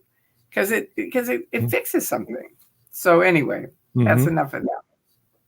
I couldn't agree more. Yeah. But you as a journalist can certainly add light. Oh, that's right. I got to do the rest of the questions. I forgot. I'm sorry. I apologize. Okay. Too many people are trying to keep up with the Joneses and are always wanting more stuff. Yep, that's what that lady was talking about. We have enough. What a great conversation. Love you both. And you're both speaking from the heart. Yeah, I agree. I love Eric. I'm really happy. That's why he interviewed me. And I was like, wait, I have to interview you. That's right. It's good to hear your side of things. It really is. And you were like, let's do it right now. And I was like, oh my gosh, I have no energy. Like I need your level of energy. Cause I told you being a guest is different for me. Cause but I am wiped when I host a show. I need your level of energy or caffeine or whatever, however you do it. It's just me. It's not caffeine. I have one cup of coffee in the morning, but I'm interested. That's the thing. It's like, and I keep all the other shit out of my space. It's like, I don't have time for it. It's like, my view is if it isn't adding, get rid of it. Yep. True. And that can be people, it can be things, whatever. But it's like, you want to keep accent the positive, get rid of the negative, right? All right. So Tori always has fabulous advice. Thank you. That's nice. That was very sweet. Okay, this is from Sophie. Okay, where you can support me. Okay, thank you. Do you have up a Linktree thing, Eric? Yeah, it's in my YouTube profile. I could send it to you in the private chat, or whatever's better. I'll send it over to you. You can post it here. Just post it here. Okay, cool. You don't know how. Oh no, I can. I wasn't sure how that worked because I know YouTube sometimes like with links and stuff. But let me just go ahead and. I think you're okay because they always post my Linktree thing. Oh yeah, it's okay. I posted it. It says failed to post. Yeah, no worries. I'll send it to you privately. Okay. I think it filters it so people don't spam. Oh, I got you. Okay. Well, Sophie says we change the world by changing ourselves. Very true. That's true. That'd be a good thing you could write. Mm-hmm. See, that's a bit of light. Do you see what I mean? That's Where it's not funny. It's not making fun of things. It's just a fact. Yeah. Yeah. Tori is a must watch for me every time she's on. Ah, thank you. I love her Nick too. Nanya, never in, always against. That's great. I know. All right, here's Sophie. I love how America does try to protect the rights and freedoms of individuals. As a foreignist, I think it's great because they don't do that there. That's unusual for me because I would think they really protect your freedoms. Interesting. You know? Gratitude attitude. Yep. Thank you. Love it. All right. And then this is Sophie. I remember seeing a quote from a Black civil rights activist who said, freedom is never finished. It's always needs to probably fight for, I think. Fight for. I agree. Yeah, I do too. That was an interesting thing for me in my books that I was reading. I bought one, and in one of them, they said, list out the top 50 people that you respect. Mm-hmm. So I listed them out, and a bunch of more civil rights people and various different people, musicians, artists, different things, writers. And I got to the end, and I thought, wow. And remember, I was way in the Truman Show at the time. Mm-hmm. Seriously, true believer, but kind of waking up. And I thought, wow. Not one of them is a Scientologist. None of them. David Miscavige wasn't in there. Huh? Miscavige wasn't in your list of heroes. Miscavige I hated. No, but Hubbard wasn't. You know, nobody was. Not one Scientologist. It just wasn't. They're not part of my list of great people. That's a really You're right about that. You're right about that. But it's kind of, it was like, wow, that was like, whoa. All right, now what is this? Confident Chris always makes protesting fun. He does, true. And speaking of that, this is a great story. A lady, Anonymous was out there. We were out on L. Ron Hubbard Way. This is before they closed off L. Ron Hubbard Way, which they have now. But we were all out there lining the streets, and they had cake and music, and they were dancing around and having a good time. And I was with them, and I come home that night, and my phone rings, and this lady, I answered, I say hello, and this lady just bursts out crying. And I said, what's going on? And she goes, my daughter has been in a staff at LA Org for so many years, and I've been trying to get her out of the staff, and nothing has worked. It still almost makes me cry when I hear it. It was so amazing. She goes, my daughter looked out the window, and she saw Anonymous having fun and you all. And she said, Mom, I could be with them and having fun. And she said, I'm done. Come pick me up. I want to come home. And she was just like, I can't thank you enough. And it was like, what a great story, huh? Yeah. There's another saying. It's I forget who said it, but it's like a person who saves one person saves the world. I mean, that's right. So I don't. It might be in Buddhism. I don't remember, but anyway, that reminds me of that. Yeah. It's really true, and it's really great, and I spread it around because it's such a wonderful story of making sure to have fun while you're out there. Do you know what I mean? Yep. So that you're not like just really serious all the time. You know, it's like, I used to go in when I was out handling the critics, and I'd go in, and Osa would say, let me just ask you, do you really want to hang around with those people? And I'd say, no.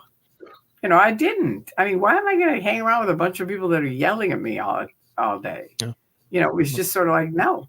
So I'm kind of I know Streets has his way of yelling, and I respect that, and I love that because he has his own way of doing it. But he's very direct in when he screams. And so he's a genius. Communication. Pardon me? Sorry, I was just going to say he's a genius, and he's funny. Like that's the only thing. And I encourage everyone to it's like trying to copy like I said, he's Streets, like anyway, that's all I was going to say. No, I agree. And I think everyone has your own skills. It's like, that's the thing. You have to recognize you do have skills, because people all the time will say, wow, you're so great, to anybody. And it's like, okay, yeah, they are great, but so are you. It's just like, you have to try it. You have to get, I have a thing. When I first was waking up, I was scared to death. And I wrote to Stacey Brooks, and she said, well, who are you? Because they only knew me as Magoo. And I said, I can't really tell you, just remember when you woke up, Magoo, right? And she writes me back right away. I get an email and I think, she's going to help me. And I open it up and it says, dear Magoo, sorry, we can't help you, Stacey Brooks. And I just was like, this was like my one chance to get help, right? And she's not going to help me. This was who Andreas had set me up with to help me, right? And I was just like, and then I thought, I have a sign in my house to this day, leap and the net will appear. And I really believe that, as long as it's safe. I don't want someone to leap off a building, but if you have something you want to do, but you're frightened to do it, just make the leap, because it just turned out so great. I finally told her who I was, and she goes, I know who you are. We used to audit together at AO. You just forgot. No, call me up. Here's my phone number. And we started talking on the phone, and it ended up being great. So leap and the net will appear. Yeah, I learned that from doing a lot of improvisation. That's which has been a big influence on my life. That improvisational comedy. I love improv. Yeah, you being from the Chicago area, that's obviously that's the mecca. And right. And I was gonna say too, there was a good comment in here I just was reading regarding streets. Florence Southard said, "There's no hate behind his yelling." I think that's a key thing. That's right. Yeah. Key. He's really cool at what he does, but he's very individual. That's what I was saying. We all have our own way of doing stuff, and you just need to find your way. Because people think, well, I can't do it. They can. It's like, no, we all can. You just have to do it. I couldn't agree more. That's That's how activists are. Wow, what a great guy. We watched The Matrix last night. There's a guy in The Matrix. I'd never seen The Matrix. And it was like, my friend said, yeah, he reminds me of Streets. And he does. He's like, he really does. And they said, yeah, that guy is like our father. And I said, that's like Streets. He is like the dad for a lot of us. It must be Morpheus, because he's the father figure in that. That's that's it's funny, is it because were you watching it because it's on Netflix? Because I was watching it too. They put it on Netflix. No, I was watching it because it's coming out in the theater on one day, and my friend loves Matrix, and so he said, and I said, but you know what? I'm often not good with these kind of movies because there's too many characters, too much stuff going on, and I'm like, I get lost in it. And so he said, all right, I'll just come over. We'll watch it at your house, and we could stop it. You can ask me questions, which worked perfectly. Because then where I got confused, he'd say, wait, you missed this, and or whatever. He'd explain it to me. And then once I saw it, I thought, I don't want to see it in the theater because I hate really flashy things because of epilepsy, and they have a lot of flashy stuff in that. So I said, I'm going to pass as far. And plus, I don't like gunfire, and there's a lot of gunfire in it. So I said, no. But I love the thing with Morpheus. That was really cool. Oh, it's one of the. It's just coincidence, but I watched it a couple of days ago too. And when you don't see it for a long time, and you just remember that it's not even a movie. It's beyond that. It's they made something that's just beyond the art form. It's just it's still to this day it makes you think, and it's misused and corrupted by all these bad people who the red pill has been misused by all these bad actors, but it's still. Which is a separate conversation. But anyway, it's just, I think about that movie all the time, and it's what a movie. Yeah. That's how he is. For him, it's a total thing. All right, Tori, you are the wisdom I tune into to hear, love your channel and your willingness to share. Thank you. I'm happy you guys are tuning in. Love listening to you. It gives me peace. Wow, that's nice. Awesome. That's a. Oh, here's someone who subscribed. Look, Tina and the last 20 subscribed. Thank you. I hope you subscribe to mine and Eric's. Awesome. Thank you guys so much. Like double trouble for Scientology. They love me. Okay. And I know they love you. All right, Eric. Oh, here's your link tree. Okay, good. Appreciate that very much. Yeah, so there you go. Thank you. Thank you. All right. LOL, Miscavige didn't make the list, or LRH. That's funny. I know, isn't it? It was shocking to me. It was a really big dent in my Truman Show. Yeah. Fun is a motivator. You're right. Yeah, it definitely is. It definitely is. All right. Oh, this is one, right? That's why cooking is so powerful, to simply chill on the easement and have fun. I haven't found cooking to be that fun, but some people absolutely love it. What's up, Henry? How you doing, man? I know. The people that love it really love it. Yeah. I admire people who can cook. I do too. I admire them. I love to watch cooking shows. I think, wow, it looks so easy, especially men. Men are really good at it. Thank you, Eric, for the great interview. Here's a new subscriber. There you go. Oh, thanks. Thanks so much. Onion Jai. Yeah, you're going to have a bunch of them. It's going to work out. Eric.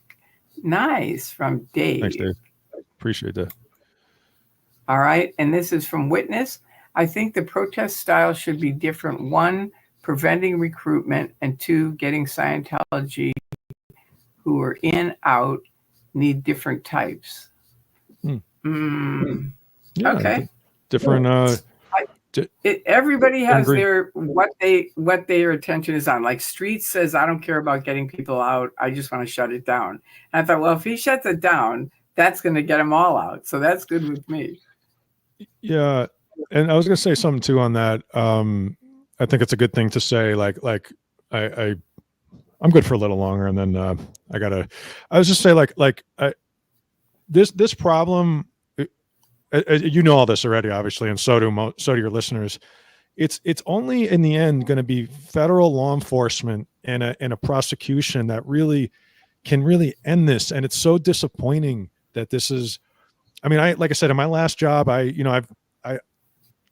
worked in that space too, and it's just it's so embarrassing. I'm just speaking for myself, and it's so embarrassing that the FBI and the IRS have not, and the Justice Department have not ended this. And it's actually disgraceful, given. And I know there's people there who are good people. I know because I've worked with some of them who care. Right.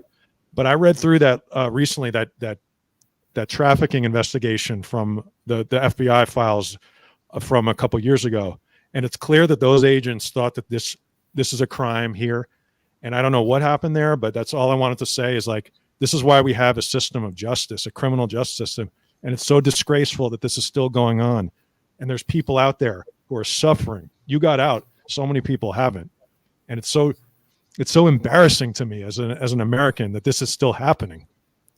How it's if I had a badge and I was in that space, I'd be embarrassed to go that this is still going on. Yeah, that's all. I hear you.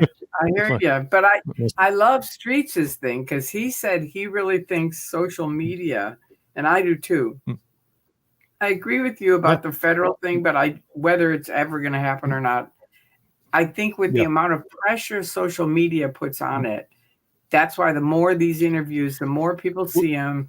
That's why it's important you guys subscribe, because then more people see it, more people hear it. And honestly, it's shocking every time I told you I carry around, let's see if I have it here. I did. I had them. I do. We used to give flyers out with explaining, why you shouldn't get in Scientology. And they'd always end up in the ground or in the trash. So I said, you know what, let's give out cards. So I made these business cards, and that's my little card. And I give it out, and it has different websites, xenu.net, my YouTube site. It's got Tony Ortega at the bottom, and at the way, way bottom, if you look and see, it's got the Scientology YouTube site.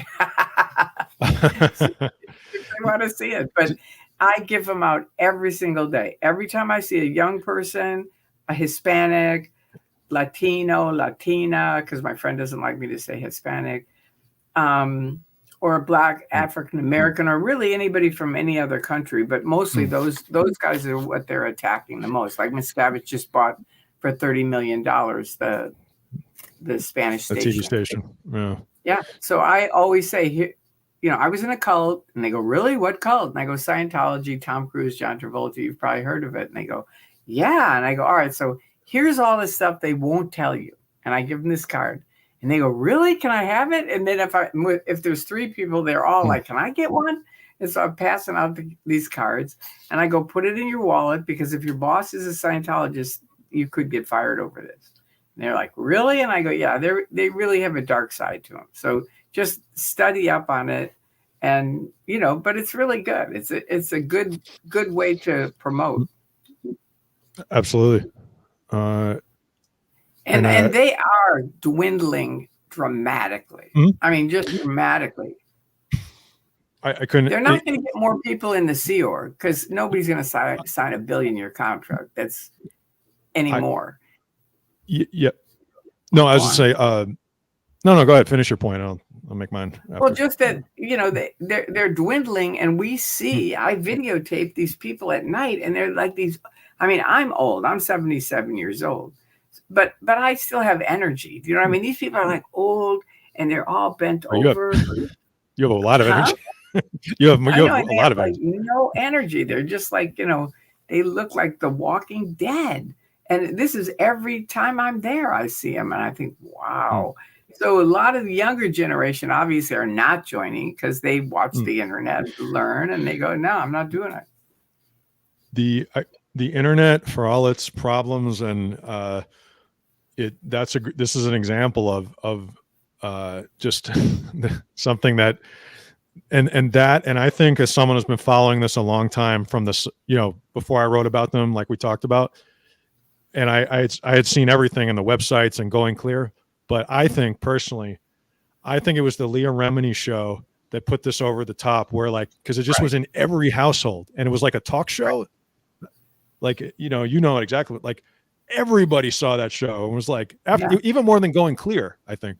Yeah, I agree, but neither one of them would have been made if Anonymous hadn't showed up. And I know that because for 8 years they interviewed me for an hour. And after an hour of interviewing, it was about 5 to 6 minutes they would show. Most of it was Tom Cruise, about 2 minutes with me. That was for 8 years. So it was only when Anonymous showed up with 9,000 people around the world, it went to Nightline and everything else. And all these people started speaking out, saying, I'm Mark Headley, I was blown for good, and I'm Jenna Miscavige. And, you know, people came out. And that started getting news. And then it became something where it was safe to speak online, and thus Going Clear could happen, and Leah and Mike, you know, because no doubt they really changed things. But I always try to remind people, never forget the people before the people that changed things, because a lot of people do, and I don't. I'm like, hey, you know, these guys dramatically changed the whole history of Scientology. You're so right about that. Yeah. And it paves the way for the next generation or whoever. Long time. Well, anyway, let me just check. There's 4 more things, and then I know you have to go. All right. Here's one from Witness. Thank you, Eric. It doesn't happen in the U.S. court. It doesn't matter. It will be the U.S. legal system that brings them down. Her lips to God's ears. Okay, people don't understand the importance of the Masterson conviction. That is what will bring them down, the lawsuits. That's a great, I especially when I worked at the think tank, you know, civil lawsuits or so. I believe personally that's kind of the future of taking on powerful institutions. It shouldn't make like that. I couldn't agree with that more. The criminal system, you know, sometimes lets us down, but that we've seen that work in other ways. Right. Yep. Right. Yeah. And it's exciting. All right. So now this is police failing to protect and serve the public by not investigating swatting is disgraceful too. We're starting to report that though more, so it's going to happen. It's a simple problem to resolve, and would make people like the cops if they did. Yeah. Yep. Yeah. Yeah, that's been yeah, I'm not even, I don't even know what's going on in that space, but that is I used to investigate that kind of thing too, and it's I don't know. Good comment, Henry. Yeah. I don't know the stat. I just want to be fair to say that I don't actually know the status of those investigations, but it'd be nice if that wasn't happening anymore. It isn't as much as it was. I remember Jessica's mother called me one night and said, "Look, they had that help sign in the window. Did you see that? At Scientology, they had a big help sign. I remember that. Yeah, the kids were really worried that somebody really needed help. So they tried to call the police. Nobody came. So she called me and said, "Would you call the police?" So I said, "Yeah." So I called, and first of all, this lady said, "Well, you live in Burbank. Why are you calling about Hollywood?" And I said, "Well, and I explained it to her." And so, she was still sort of like, didn't really care, and I said, "Look, if you were walking down the street and you saw a giant help sign in a window, don't you think you should at least call the police?" And she said, "Yes." And I said, "Okay, that's what I'm talking about." Now, we don't need, because before this, every swatting time, it'd be 3 fire trucks, an ambulance, and a ton of cops. It was just a giant waste of energy, right? And so I said, we don't need the fire trucks. We don't need an ambulance. Just send 1 or 2 policemen to investigate and see if you need more people, and then call them if you do. And from that point on, they haven't really been doing the big, before they had the helicopters coming in and everything. They haven't really been doing that as much. So I think I don't know if I said, I want you to report this up lines and see if you can get it. So it's just they send someone to investigate first. And they have been doing that more. Yeah. It's crazy what can be done now with the internet. And like I used to, I used to do some of that work. At one point, there was a huge amount of swatting calls that were coming from a single person in Ethiopia. That happened. Really? It's now with the way it's wild. I mean, you can pay. I don't want to give anyone any, you can also pay for this stuff. And that's pretty, so anyway, it's crazy what can be, the world has become more connected. I know we have digital connected media in here. What's going on? I've seen you on my channel too. Always good to see you, but the world is more connected, and that's good and bad, right? Yeah. That's all I was going to say. Well, good. All right. Well, we'll work on making it a better place. That's all there is to it. Yeah. And lucky that we have you for sure, because you are a cool guy, and I'm really happy you came on my side. Thanks all for lucky coming. We have you, Tori. Like and subscribe to both Tori and Eric. Yeah. And remember, if people go, I really want to do something, but I don't know what to do, subscribe to each of these activists, because it's the number one thing that they don't want to have happen. Every time my subscriptions go up, you can feel it. It's like, Yeah, I think it's, in terms of Scientology, I honestly think it's kind of over. I mean, I'm not saying it's not over, but there's that in war crimes investigations, they call it the tap on the shoulder moment. And all these people they all know, like people like Miscavige, they know. I had a friend who, we used to talk about this. He grew up in a different cult. A bad one. I think we all agree they're all bad, but he grew up in a bad one and as well. And we used to talk about that. All these guys know, like Miscavige or whoever, Warren Jeffs, who headed he's in prison forever now. right. They know that moment's coming, and that's why they have the bag with the $200,000 in cash and the passports. And that moment is coming for this organization. I know it is. Yeah. Yeah. Yeah, the tap on the shoulder moment. That's what they call it. That's a good analogy, the tap on the shoulder. I like that. I got it in a book, a very good book about that type of investigation that came out 20 years ago. It was about the U.S. foreign policy. Wow. But And the tap on the shoulder is like someone saying you better get out, or you better, or you're. It's yeah, great question. Tap on the shoulder moment is the moment where the law enforcement officer taps you on the shoulder and says, "It's over. You're coming with us. It's over." Really? That's the tap on the shoulder moment. Wow. And I think that is coming. Like, what are you supposed to do? You're under arrest. What would the scavenge do? He probably flee. I mean, he's, if you mean in that moment, he's a fake tough guy, right? So he'll just probably, but I'm sure he has all these guys have a backup plan. They they have a plan, right? The money and the passports, because they all know, like I said, they know that moment is coming. A friend of mine in Africa said they're building a huge Sea Org complex in Africa. And I thought, wow, probably one of his backup plans. I haven't heard that. That's no one has. She told me not to say anything, but she told me this 20 years ago. And she said they were there building then. Yeah, probably 15 years ago, but she said they're building. Don't tell anybody. But, I figure, what I can't tell, I didn't say it then for a long time. I haven't said it. And nobody knows who she is. So it doesn't matter. I want people to know that that's another one of the areas. I want people in Africa to know this is some creepy guy that's building a whole complex there, and look into it. You know what I mean? Yeah. Look into it, but also, keep your distance. It's hard to imagine that would, well, I don't know. These buildings are mostly empty. That's what I hear. But who knows? But Africa, see, that's the other thing. He goes into other countries because they don't know a lot of them don't know much about it.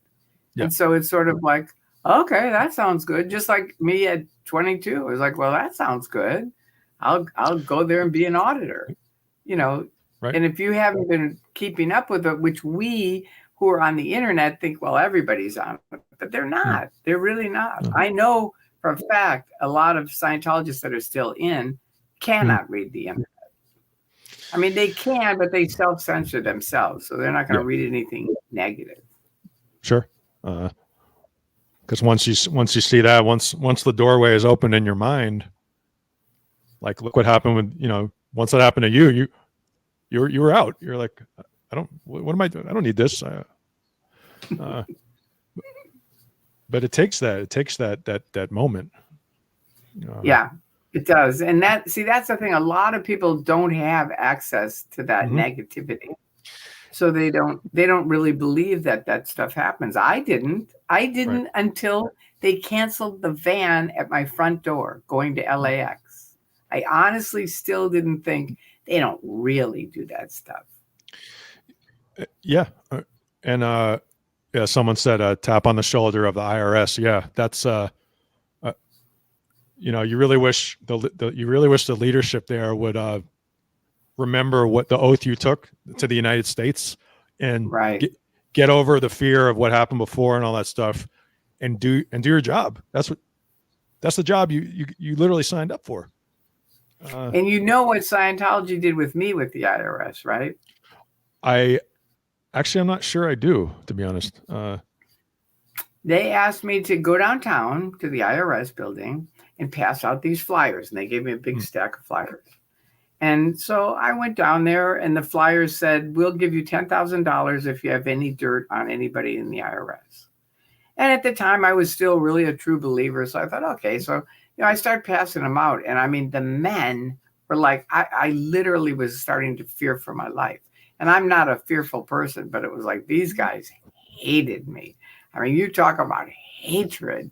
They were pissed off. And then finally, these two girls said, I think we might have something here. We'll take one, each of them. And that's what I went back to Scientology. I said, I'm not doing that again. That was enough. Once was enough. But I think they just turn people over. Do you see what I mean? Like, okay, Tori's done, let's get somebody else. And, Yeah. They probably kept passing it out until they got enough dirt on the guys running it that they're like, okay, you know, Miscavige had the war is over. No, it wasn't over.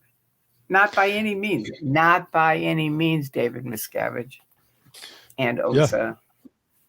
That's incredible.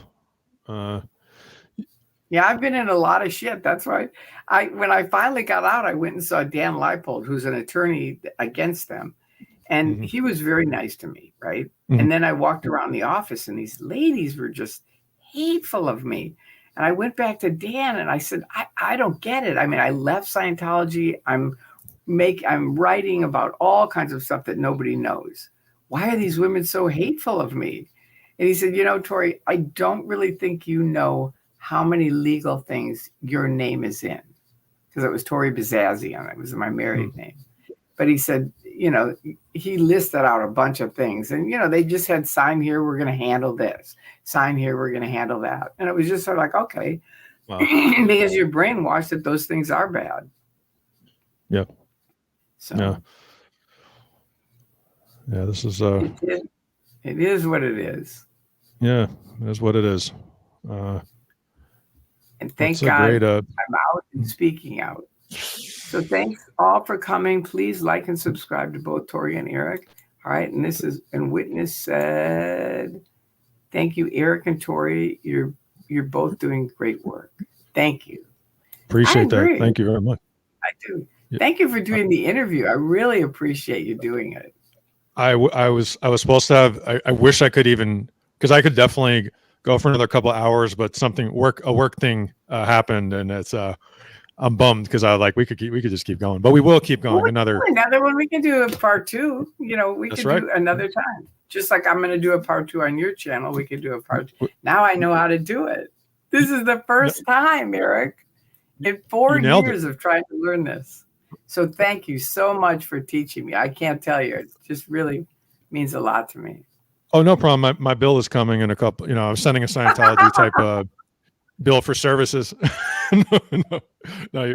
I'll send you my address. No. You can still see the comedian in me. It's always like I know. It's always here. I knew you were kidding. Yeah. All right, Munchkin. Well, anyway, have a good night with the work. And thank you to everyone that was here and a part of it. And we both appreciate it. And we'll see you in the future. Thanks so much. And thanks for subscribing, guys. And thank you, Tori, for having me. And thank you guys so much. Period. You're welcome. All right. Peace out. Take care. You too. All right.